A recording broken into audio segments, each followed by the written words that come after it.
Good afternoon, everyone. Today I'm here to update you on COVID-19 in our province. I saw a message recently that read, it shouldn't have to happen to you for it to matter to you. Well, fellow Albertans, this is where we find ourselves today. I know we had all hoped that we would be out of this by now, but we are still in the midst of a third wave. Thankfully, our case numbers have stabilized and our transmission is slowing down, but we still have a ways to go yet. This isn't unique to Alberta. All of Canada and much of the world has seen a surge driven by variants. I know there are still naysayers and skeptics out there, people who don't believe COVID-19 is a threat or who think that we never should have had any public health restrictions to begin with. Some say the case numbers are inflated or exaggerated. That stretched hospital capacity, they say, is some kind of a myth. But as we've seen here at home and around the world, COVID-19 is a very real situation that we're all facing together. And I've always believed that when presented with the facts, people overwhelmingly will do the right thing to protect themselves and their fellow Albertans, especially the most vulnerable. That's why today I've invited Dr. Hinshaw, our Chief Medical Officer of Health, and Dr. Verna Yiu, CEO of Alberta Health Services, to present the facts about COVID-19 in our province right now and how it's affecting our hospital capacity. This is proven scientific information that is based on health expertise in Canada and around the world. First, let me say once again that nobody wants restrictions in place, and everyone wants this pandemic over as soon as possible. I know it's easy to look to the U.S. and wonder why we're not in the same place. Of course, the U.S. is much further ahead of Canada in terms of widespread immunity with their vaccine program, but that has also come, the higher levels of immunity were also because of higher levels of infection, and that came at a steep price. Overall, about 1 in 3 Americans have had COVID-19 versus 1 in 10 here. Most U.S. states have had 3 to 5 times the death toll as Alberta. So to those who criticize the measures that we have put in place, I would just say that Alberta has done everything that it can to protect human life while minimizing the negative effect of restrictions, and we will continue to pursue that balanced path. Behind every number and statistic about COVID patients hospitalized are people who are ill and in some cases deathly ill. In addition, behind each of these people is a team of dedicated healthcare workers who are forging ahead and doing their best to save each life despite months and months of stressful work, long hours, and often deep exhaustion. I would challenge each of us to take a moment to consider the human effort and the human toll behind these numbers. There are more than 22,000 active cases in the province now. Our positivity rate is sitting at 9.6%. There are 647 Albertans in hospitals with COVID-19 right now. And we talk a lot about capacity in our healthcare system, but this is what it looks like right now. Of those that are in hospital, 186 of them are in intensive care. These 186 Albertans are critically ill with COVID-19, and that's a record high for the pandemic in Alberta. Many of these are people who are sedated because they're on respirators, unable to breathe on their own, and who cannot have any human contact except through layers of PPE. Of course, throughout this whole time, Albertans have continued to suffer strokes, heart attacks, serious accidents, and sudden health issues that also require admittance to intensive care. Currently, added to the 186 COVID patients in ICUs are about 55 more people who are in ICUs for non-COVID-19 reasons, but who are also fighting for their lives. So that's a total of 241 people in intensive care, when normally our healthcare system is set up to care for about 170 people in ICU. So we're about over 40% above our normal maximum capacity and our pre-COVID record high for ICU admissions.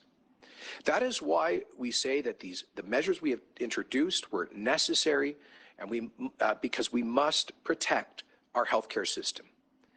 Combining large numbers of COVID cases in hospital with and ICU, with everyone else who also needs care, puts everyone who needs healthcare in jeopardy. And when AHS takes steps to free up capacity, that means that thousands of people who need surgery are told to wait.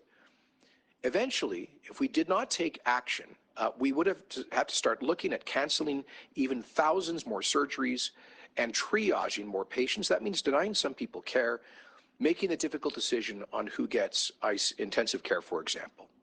I can't imagine that there's a single person out there who wants to test out this scenario. We are relying on evidence and on facts to plan for the days ahead because these numbers just don't lie. There's also been a belief that COVID-19 is a big city problem and not a rural one. But this couldn't be further from the truth. Throughout the pandemic, people living in rural areas of the province have been more likely to be hospitalized with COVID-19 than people living in large urban areas. Since February of this year, hospitalization rates are 26% higher, and ICU rates are 30% higher in rural areas than in urban ones. Right now, several of the regions that are showing the highest rates of COVID-19 per capita are outside the bigger cities. Some of these areas are reporting rates higher than Calgary, and in some cases, rates that are 2 times higher than Edmonton. So this is the point here is no one's to blame for COVID and no region is. The point is simply this is not an urban versus rural issue. It's clear that COVID-19 is everywhere in the province, and people's lives matter just as much no matter where they live, where they come from. This information is on our website and it's updated every day. I'd encourage every Albertan who wants to see what's happening in their local community to go take a look. All of this said, there is one tried and true way that we can stop COVID-19, and that's through vaccinations. We often forget that vaccines have saved millions and millions of lives over the past century, helping to eradicate or virtually eradicate deadly and debilitating diseases like polio, smallpox, chickenpox, and measles. We're seeing that in real time in our own province on COVID-19. The people that are getting ill and hospitalized now are overall younger and without compromising health conditions because we took steps to protect the most vulnerable and elderly Albertans first. That strategy has worked. Now we just need to get everyone else vaccinated. And we are now getting steady supply for vaccines. We've just made sure that everyone who wants a vaccine can get it as quickly as possible. 2.2 million doses have now been administered, meaning 49% of Albertans of the age of 12 and older have now received at least 1 dose. We may cross the 50% threshold later today or tomorrow. We have also made sure that Albertans have many options to choose from to get their dose. In addition to the many AHS clinics like the one in Edmonton where I got my vaccination, there are close to 1,400 pharmacies who have now joined the effort to protect Albertans and many doctors' offices as well. As I mentioned before and continue to say, vaccines are our way to get back to normal. We've seen real-world proof of this in the United Kingdom, in Israel, the United States, and other places. We can do the same here in Alberta.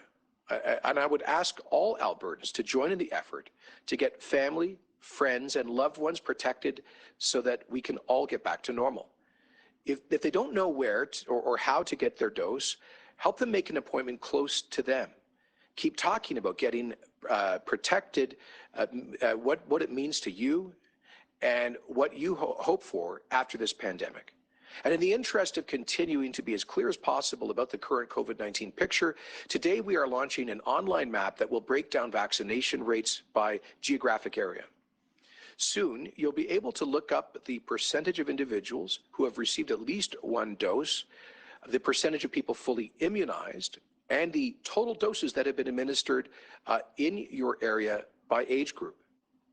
Make the choice to get protected. The sooner you are, the sooner we can lift restrictions and get back to normal. So here is some really good news. Albertans have stepped up to the plate in the last couple of weeks in a big way.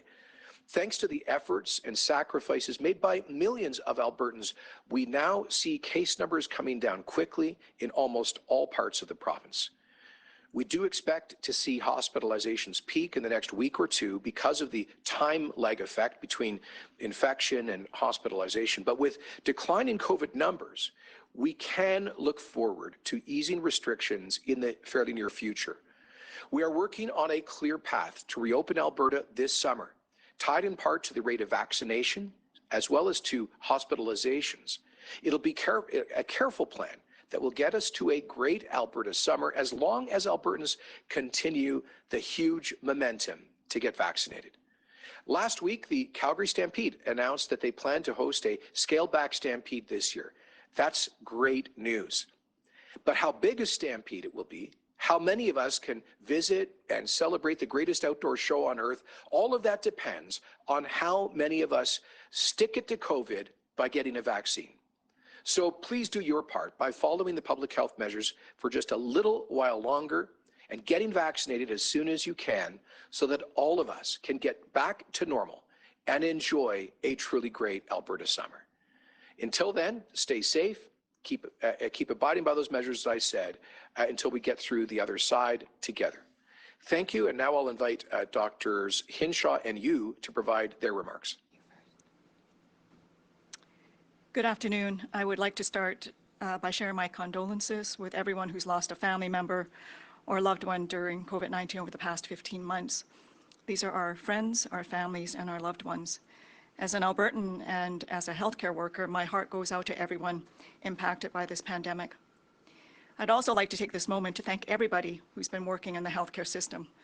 I'm incredibly proud of all the physicians, healthcare workers, and with the care and the support that they provided to Albertans throughout these past 15 months, from our frontline hospital teams, to our paramedics, to our community teams, to our public health staff and inspectors. We all owe you a huge debt of gratitude. I would also like to thank Albertans for doing their part to take care of one another and for coming together to try and end this pandemic as fast as possible. Today, I would like to provide you with an update on the demand on our healthcare system, as well as steps that we continue to take to ensure everyone who needs hospital care will receive it. Throughout the pandemic, AHS has responded to the health needs of Albertans, ensuring that people can get the care that they need. We responded to the ebbs and flows of demand, including the need for testing and contact tracing, the pressure on our acute care and ICU beds, and now to our efforts to get as many Albertans immunized as quickly as possible. We've had to be nimble, constantly adjusting how we provide care so that we can place on priority areas. This was true during the first and second waves and is certainly true now. Our healthcare system is under significant stress, more than at any point during the pandemic. In fact, we are currently experiencing several record highs across the healthcare system. I'll share with you some numbers which help paint a picture of just how busy our hospitals are right now. We now have the highest number of COVID positive patients in ICU at 186. For context, this is 6 times higher than the record number of influenza patients needing ICU care in previous years. We currently have more than 240 people in our general systems ICUs across the province, including those who have tested positive for COVID-19. That is easily the most ICU patients that we've ever seen in our healthcare system, and definitely higher than what we've seen in waves 1 and 2. Over the past month, the number of people with COVID needing ICU care has increased by more than 100%. Overall ICU capacity across Alberta would be above 140% if we had not opened an additional 106 beds on top of our pre-pandemic ICU capacity at about 170 beds across the zones. We also now have the highest number of patients on ventilators at 222, of which more than half are COVID-19 patients. Our ICU teams are providing incredible life-saving care to those patients, but it's important to keep in mind that they've been doing this for more than 15 months through 3 significant waves. They are understandably tired, and we should all take pause to appreciate the work that they're doing. We know that COVID cases in hospital tends to lag about 2 weeks behind the trend of cases in the community, so we can expect cases in our hospitals to continue to increase for a little while yet. The threat of serious illness is real. We are seeing more people needing ICU care, particularly younger adults with fewer underlying problems. We have taken several steps to strengthen our healthcare system in areas of greatest demand. For example, as I mentioned, we added additional acute care and ICU beds in many of our larger hospitals. For example, in Edmonton, we have opened an additional 54 ICU beds, in Calgary an additional 40 ICU beds, and in Central Zone and North Zone, 6 additional beds each zone. We currently have adequate capacity to provide ICU care to those who need it. We are carefully monitoring demand and are concerned at the rapid increase in more serious cases.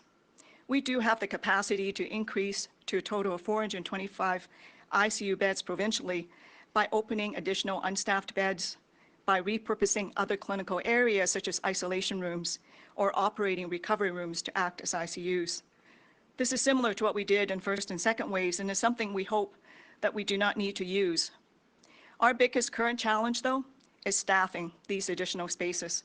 And this is certainly more difficult than the first and second waves. And as mentioned, our physicians and staff are understandably exhausted. We are fortunate, however, to have a single provincialized healthcare system, which means that we have a broad staffing base that we can draw from. We also have a highly skilled workforce.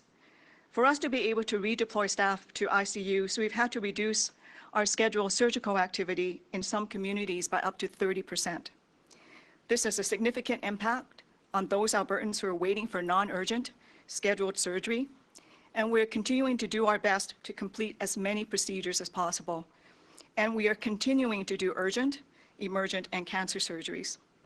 This is an example of how COVID-19 has impacted all of us, and not just those with COVID-19.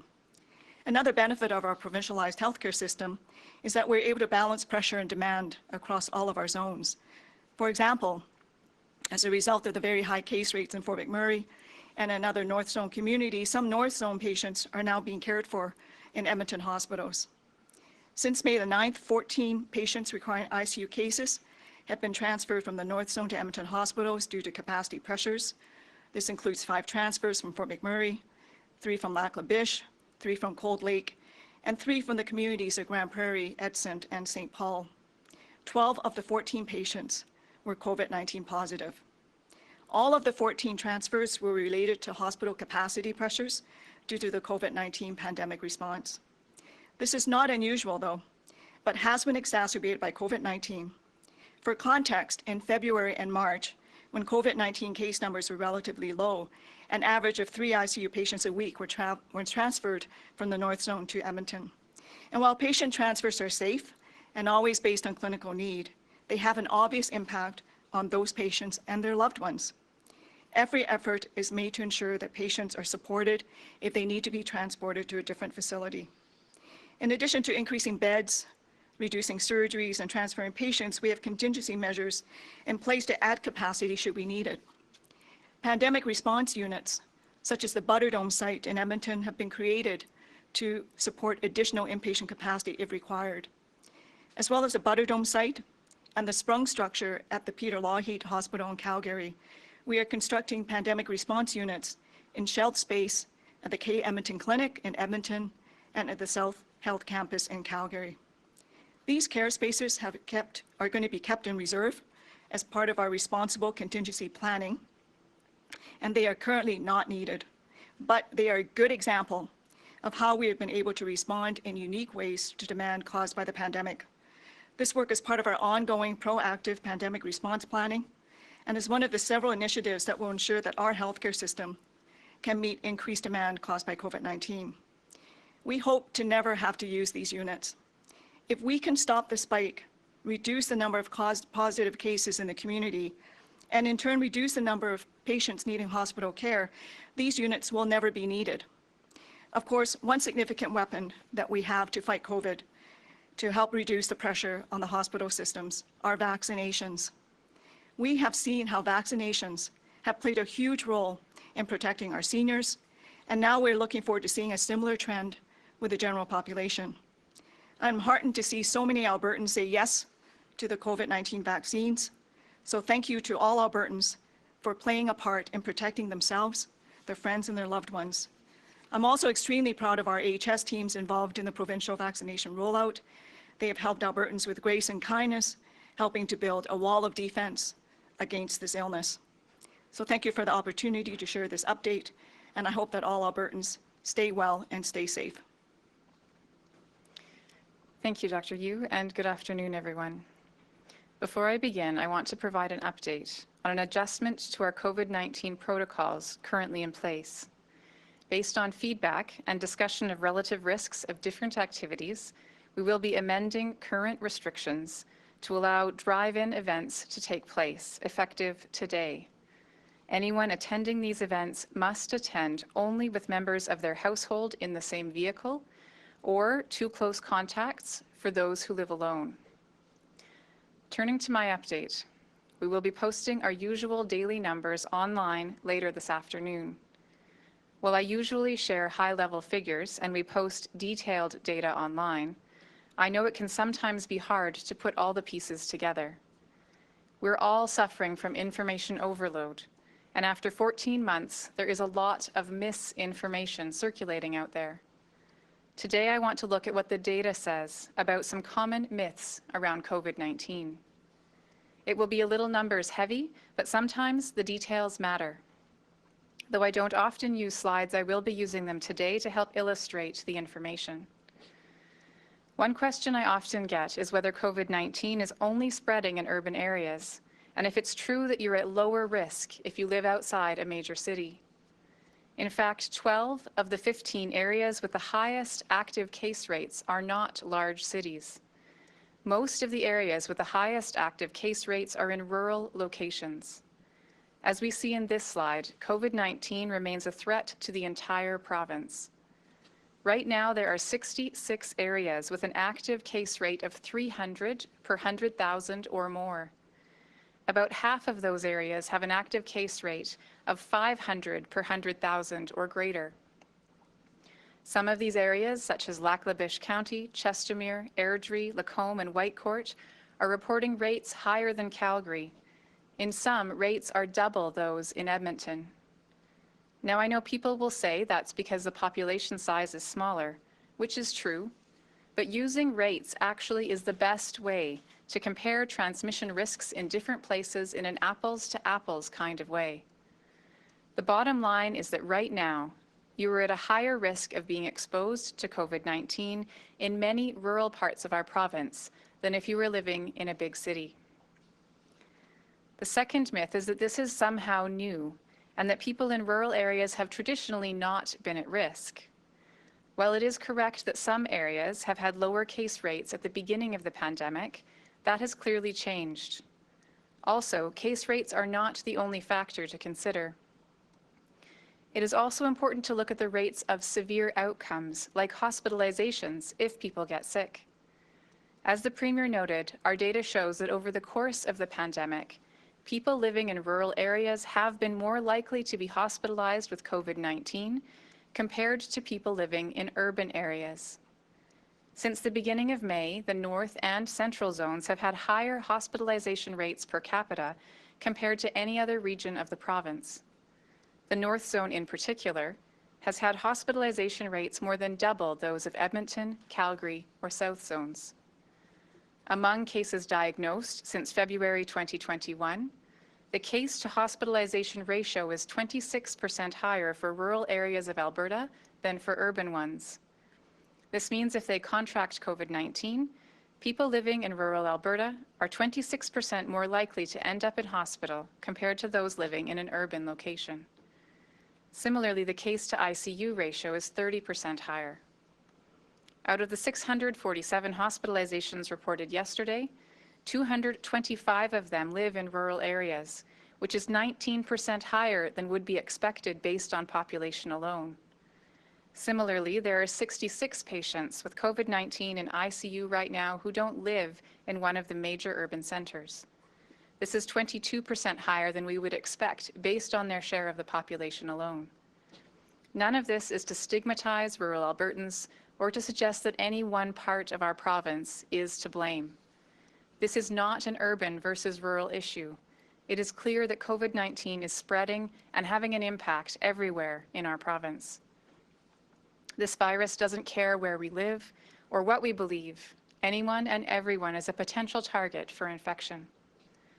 The next myth I'd like to address is around testing. There have been ongoing questions raised about whether PCR, or polymerase chain reaction, is the best technology to diagnose COVID-19 and determine if a patient is infectious. PCR testing has been used for many years and is very specific, faster than older methods of identifying infectious agents such as viral culture, and can identify infectious illness early in the course of disease. PCR is routinely used to identify the influenza virus and other respiratory viruses, as well as new germs like Zika virus and Ebola, and many other infectious agents. The PCR test that we use has been confirmed to be highly specific for SARS-CoV-2, the virus that causes COVID-19. It does not react to other viruses, even other coronaviruses. Studies have shown the PCR test is over 90% accurate in detecting the virus that causes COVID-19 in people at the very beginning of their illness. Testing before symptoms start can detect about 50% of cases for those who are incubating the illness, with better accuracy in the day or two just before symptoms begin. There's been a lot of talk about false positives, but our lab has evaluated the risk of false positives by testing samples known to be negative for COVID-19 and found that they are extremely rare. The test techniques used in our laboratories have been validated against national standards and are under continuous quality assurance, so we can rely on these results. It is true that some people can continue to test positive for several weeks after they have been infected, as their body sheds dead virus. However, this is exactly why we do not require a negative test before ending isolation, and why we focus on testing at the start of symptoms and early after exposures have happened, to minimize the impact that this prolonged shedding could have. PCR tests continue to be the gold standard across Canada and around the world, and we will continue to use them in Alberta as a highly effective virus-fighting tool. The results of these tests reinforce my earlier point that COVID-19 is a province-wide problem right now. Our positivity rates by health zone, seen on this graph, which is the percent of positive cases over all tests that are done, show us that every area of Alberta is struggling to contain this virus. Right now, Alberta's average positivity rate for the last 7 days is 10.7%. That is near the highest point it has ever been in this pandemic, and rates in every zone have been increasing over the past several months. We are starting to see the beginning of the impact of new public health measures. In the last week, positivity rates have remained stable or even decreased slightly in many zones, unfortunately except for North Zone. As you can see in this graph, the North Zone's rate is considerably higher than all other zones, and it continues to grow. Next, I want to express my concern about the fact that I continue to hear some people question whether COVID-19 poses a serious health threat to anyone besides the very elderly and those with certain medical conditions. No matter someone's age, their medical condition, or where they live or work, every life is important and valued. This is not up for debate. In addition, although the risk of death is significantly higher in some groups, especially those over the age of 80, COVID-19 continues to negatively impact healthy young adults as well. When you look at severe outcomes, 40% of those who have been hospitalized since the beginning of February have been under the age of 50, including 12% who are below the age of 30. Similarly, 32% of those who have been admitted to the ICU since February 1st have been under the age of 50, with 7% under the age of 30. While hospitalizations and deaths are, of course, the most tragic outcome from the virus, there are other serious, long-lasting impacts that thousands of Albertans face after surviving the virus, including prolonged illness, sometimes called long COVID syndrome. It could be years before the long-term impacts are fully understood. Experts need time to study the experiences of people after infection to see how and if COVID can cause long-lasting complications as individuals age. I know this is a lot of information, but we can and must continue to take this virus seriously. As was said last year, we do not have to fear COVID-19, but we must respect it. I urge Albertans to be thoughtful and appropriately critical of what you see on any social media or other platform. Take a moment to assess the accuracy and consider the source of any information that you read before you believe it or pass it along. Look for information from a reputable source, which ideally can be confirmed by multiple other reputable sources. By doing so, you will help stop the spread of misinformation and help keep us all safer. Thank you, and we're happy to take questions. Okay, we'll now go to the phones for questions. We'll do 2 questions each, either 2 off the top or 1 question and 1 follow-up.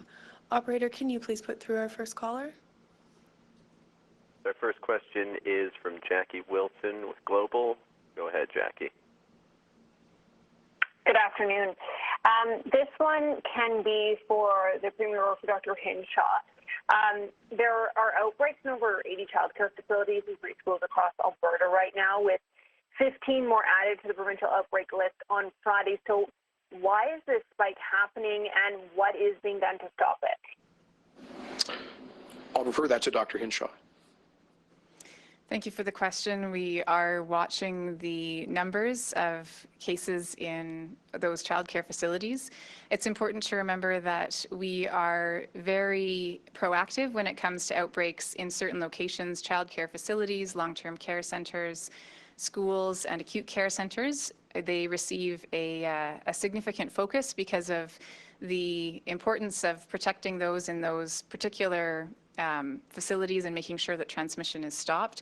So some of that reporting, again, is based on the very close monitoring that we do in those locations. We have seen that variant cases, when introduced into childcare facilities, particularly the P1 variant cases, when those are introduced, they can spread more easily than we have seen even with the B117 or other variant cases. And we are currently working with our teams to determine if there's any additional interventions that need to happen in these facilities. It's important to remember that we have a lower threshold for reporting outbreaks in these facilities than in some other locations. And so while the number of outbreaks is high, that doesn't necessarily mean that each outbreak has a large number of cases. And again, we are very cautious when we are implementing quarantine measures for those who might have been in close contact. We are, of course, encouraging all those who work in these locations to access the immunization that they're now eligible for and have been for several weeks. And again, wanting to make sure that we are looking to see if there are any patterns or trends that can help us understand if there are additional measures that need to be put in place in these locations. Jackie, do you have a follow-up? No, thank you. Operator, can you please put through our next caller? Next is Don Braid with the Calgary Herald. Go ahead, Don. Saskatchewan, as you know, has a very specific reopening plan. They tie it to 70% of first vaccinations. That's already been announced that measures will take effect on, I believe, June the 1st as a consequence of reaching that. And also, there's the whole idea of creating an incentive for people to get vaccinated, and that's one. I just wonder how close you are to a reopening plan. You mentioned it today, and also about that added incentive of a reopening based on vaccination rates. Great questions, Don. Thank you.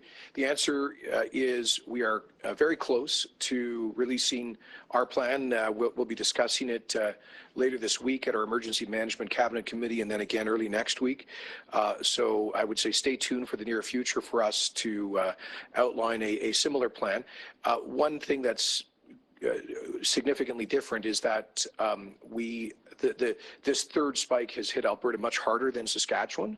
So I believe our total active cases per capita are almost twice of what they are in Saskatchewan. So we can't go quite as quickly as they have. And our hospitalizations per capita are also a fair bit higher than they are in our neighboring province. So we'll have to proceed with a little bit more caution than they are able to in Saskatchewan because we got hit harder on this third wave, and that has had an impact, obviously, in our hospital capacity. But we will certainly be tying relaxation in large part to vaccine, excuse me, let me restate that. I think I misstated that. We will certainly be tying reopening in large part to the percentage of population that gets vaccinated.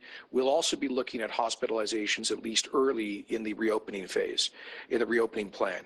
But you're absolutely right. We need that kind of skeptical, that vaccine cautious share of the population to realize that their ticket to freedom and their way back to normal lies through getting vaccinated.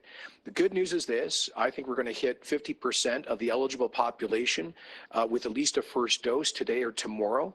We have 1.2 million doses that are scheduled to arrive over the next 4 weeks. I believe we have 800,000 appointments in the system.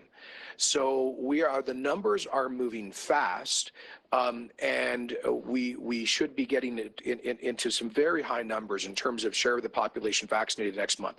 So, Don, just wait. I think potentially next week we'll be coming out with a plan. And again, the percentage of population vaccinated will play a large role in it.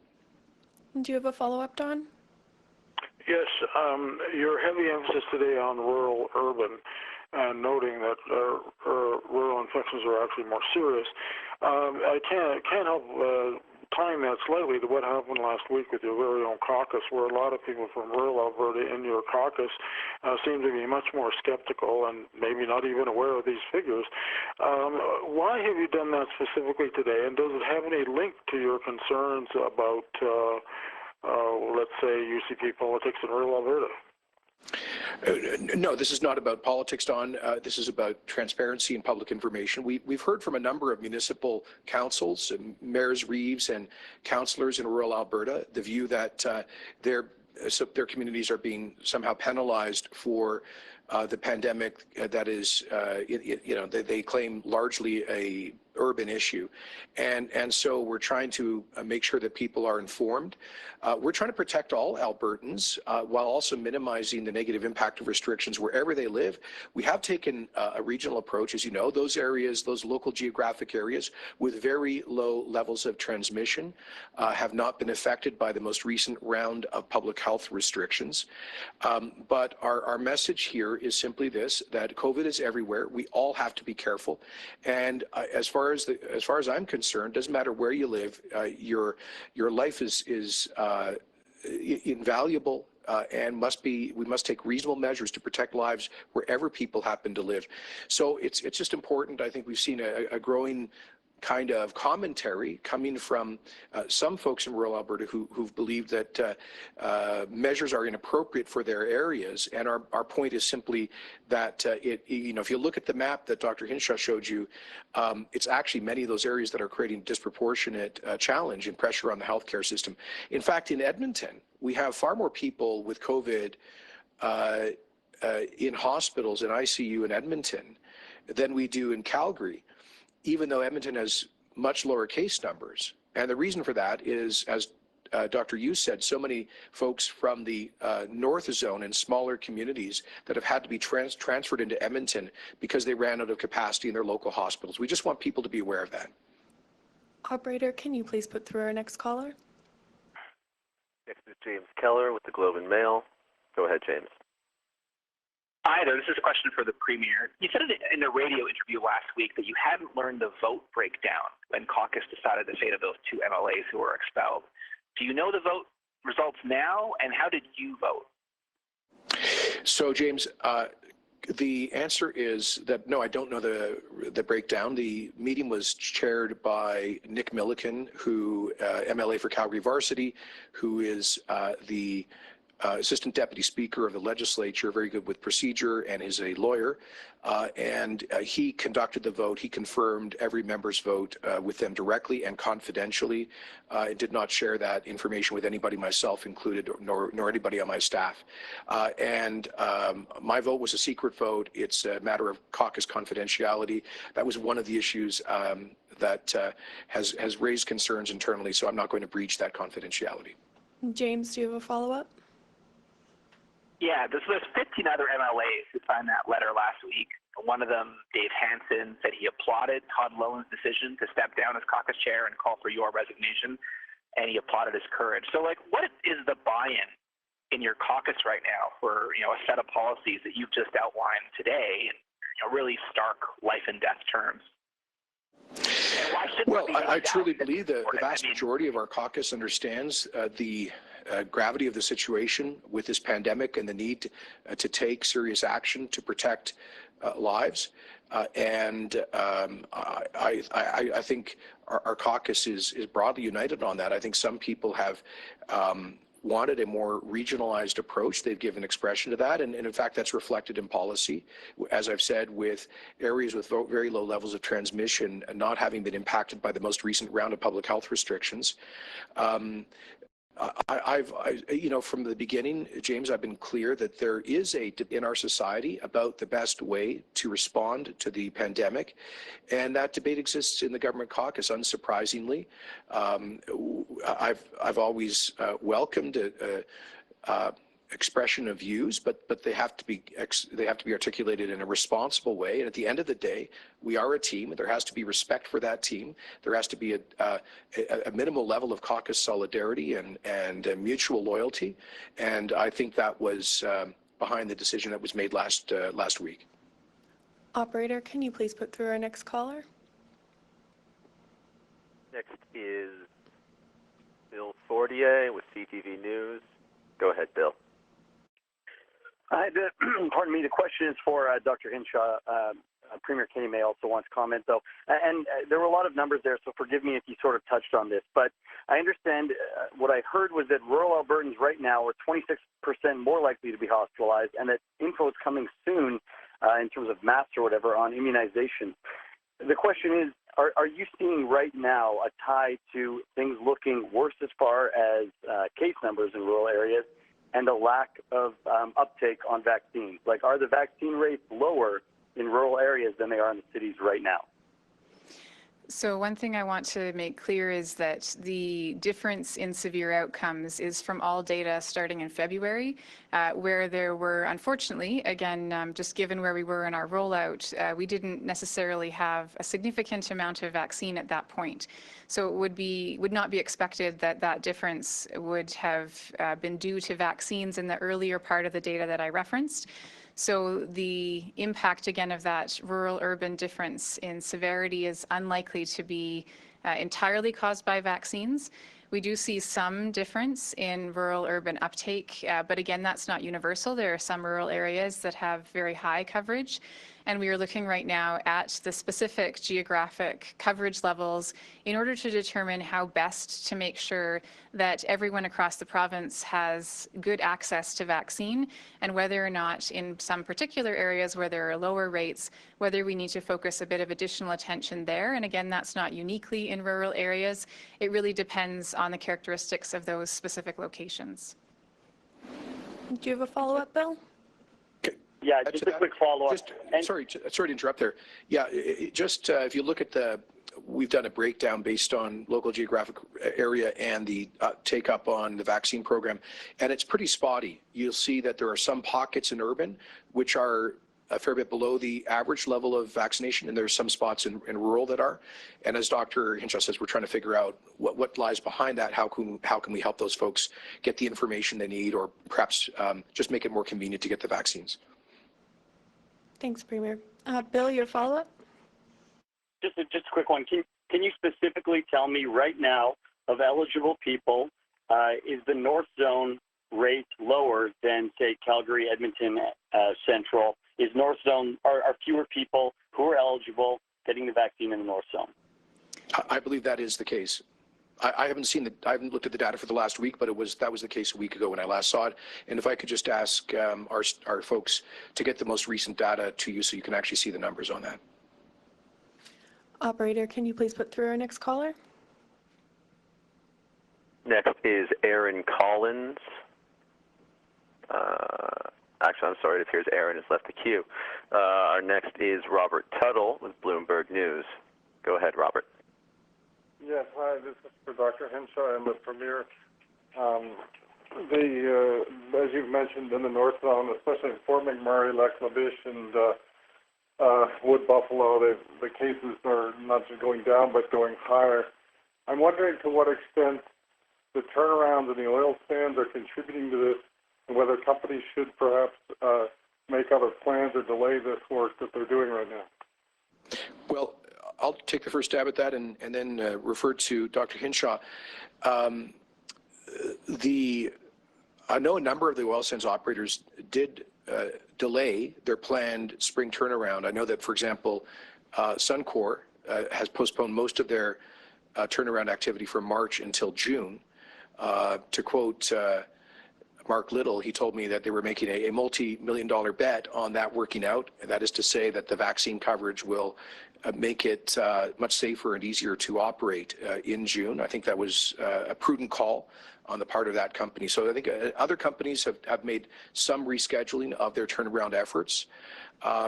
But there is no doubt that with the surge in staff numbers that comes with a turnaround, including from people traveling, I mean, we do know that we got a lot of the P1 variant circulating in the Wood Buffalo region that likely came in with, in part with workers traveling in, fly-in, fly-out workers.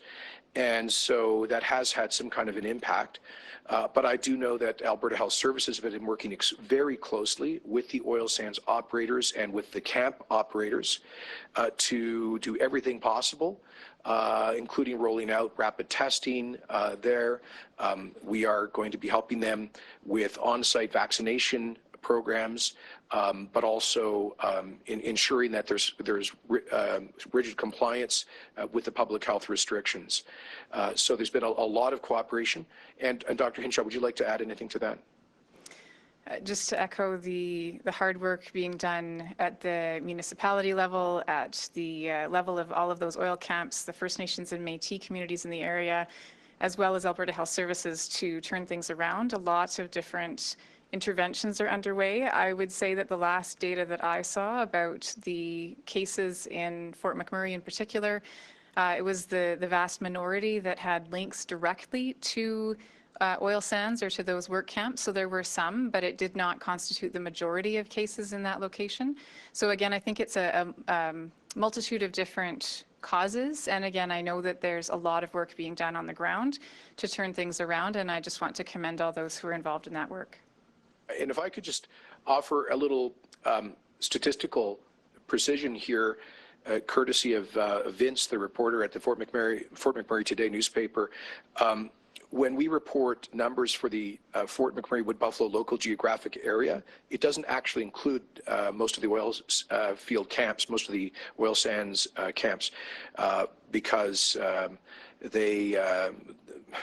Dr. Hinshaw can explain the rationale for why they're separated. So if you want to drill down in terms of the data here, we can have folks at Alberta Health share a little bit more precise picture of where exactly the spread is happening up there.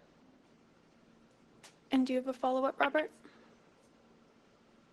I guess then why is it spreading so rapidly up there? Why is it expanding? And when you have a rollout of extra vaccine and everything, it just seems a bit puzzling that it's gotten worse.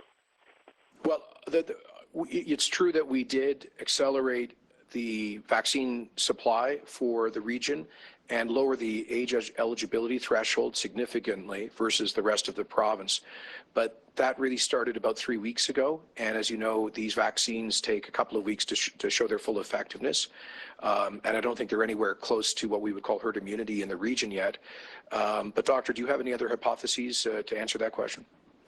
No, just to reiterate that the cases that we're seeing today are the product of exposures that happened 1 to 2 weeks ago. So we wouldn't expect, again, to see immediate results from the interventions that are in place. However, over the coming weeks, again, we'd expect to see the results of all of the different interventions, including immunization, as well as some of the other things that have been put in place in that community to show up in reducing rates in the near future. All right, we have time for 2 more questions. Operator, can you please put through our next caller? Next is Andrew Lawton with True North. Go ahead, Andrew. Good afternoon, Premier. As we see the conflict in Israel and Gaza mounting, a few of your UCP MLAs have put out statements condemning what they say are human rights abuses against Palestinians. One in particular, MLA Mickey Amory, said in a Facebook comment that he is, as an MLA, calling for the federal government to intervene in this conflict, and he takes aim at violence he says Israel is perpetrating against Palestinians. Is this speaking for the UCP? Is this speaking for you, this statement? No, and I believe it's only one MLA who has made that comment. Andrew, as you know, provinces do not have foreign policies. Canada has only one foreign policy. My views about that conflict are very well known from my 2 decades in the federal parliament and my 10 years in the federal cabinet. But I make a very deliberate point of not freelancing into foreign policy. We ask, one of the long-standing demands of Alberta is that the federal government stay out of our backyard in areas of our exclusive constitutional jurisdiction, and I have to reciprocate when it comes to their areas of exclusive jurisdiction, such as foreign policy. I will say this, though, I am concerned to have seen over the weekend a number of disturbing reports about anti-Semitic threats and behavior. There's a report out of Edmonton about an individual who claims that people came to his house, quotes, asking if Jews lived here. And we saw these apparently violent incidents in Toronto. So I find that abhorrent, and I condemn any expression of anti-Semitism in any part of this country, period. And Andrew, do you have a brief follow-up? I do, and moving back to COVID, and I don't know if this question is for you, Premier, or for Dr. Hinshaw, but we keep hearing talk about the vaccination rate that we need to see in the community before restrictions are lifted. In a number of American jurisdictions and elsewhere in the world, people who are fully vaccinated have more privileges, if I can say that, when it comes to being exempt from some gathering restrictions. Why not do this in Alberta to incentivize getting fully vaccinated, allowing people who are vaccinated to gather with others who are and engage in some other activities while we are getting up to that point where we have a community-wide herd immunity? Great question, Andrew. So first of all, I anticipate later this week we'll be announcing potentially a relaxation of self-isolation and quarantine requirements with respect to people based on whether they've had a first or second dose of the vaccine. That will reflect the lower level of threat or risk, the lower level of risk that they pose.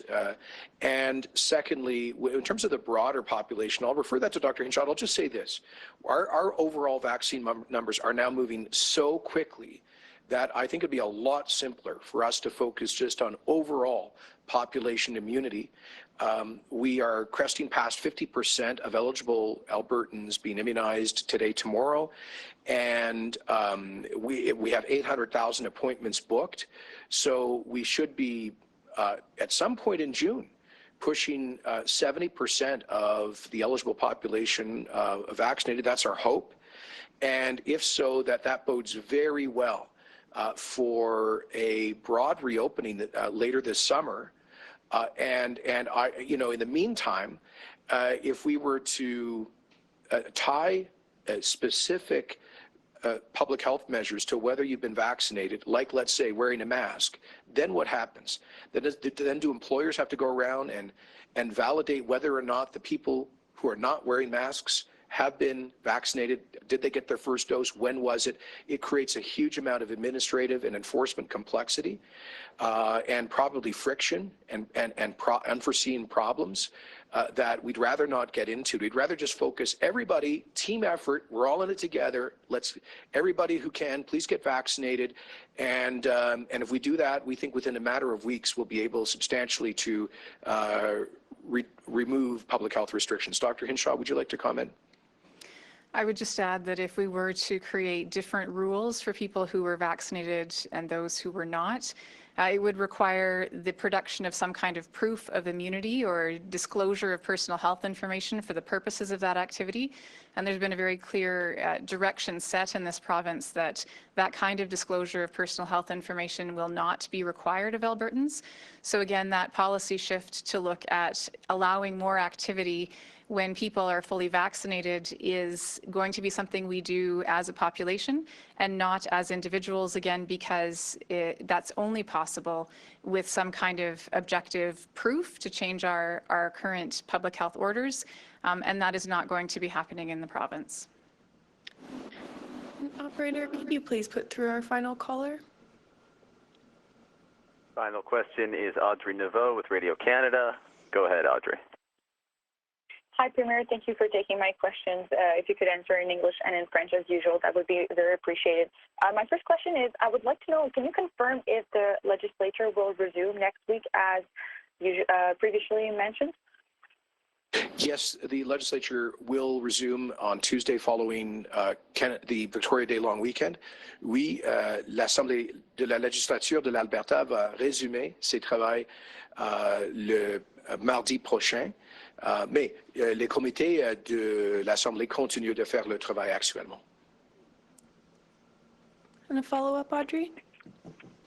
Yes, Premier, given the discontent we've seen last week in your party, don't you want to quell it once and for all by moving up the leadership review that you're supposed to undergo in fall 2022, albeit maybe not like in the middle of the third wave, but earlier? Well, that's a question for the board of the United Conservative Party, which decided, I believe, on a 16-to-1 vote to hold that vote in sometime in 2022. They haven't said the fall or the spring. They haven't identified when the annual general meeting will be. So I'll respect the decision that they make in that respect. And I certainly don't think it would be helpful for the province or the government to be distracted by internal politics like that, particularly during a crisis such as the one we are in. So I'll say that in French. La décision d'un vote sur le leadership de mon parti est vraiment une question pour le parti et ils ont décidé d'avoir un vote en 2022. Ils n'ont pas décidé dans quel mois. Et alors, je suis toujours ouverte à cette occasion de démocratie intérieure du parti, mais je crois que ça serait imprudent d'avoir un tel vote pendant une crise comme l'actuelle. That concludes our Q&A today. Thank you, everyone.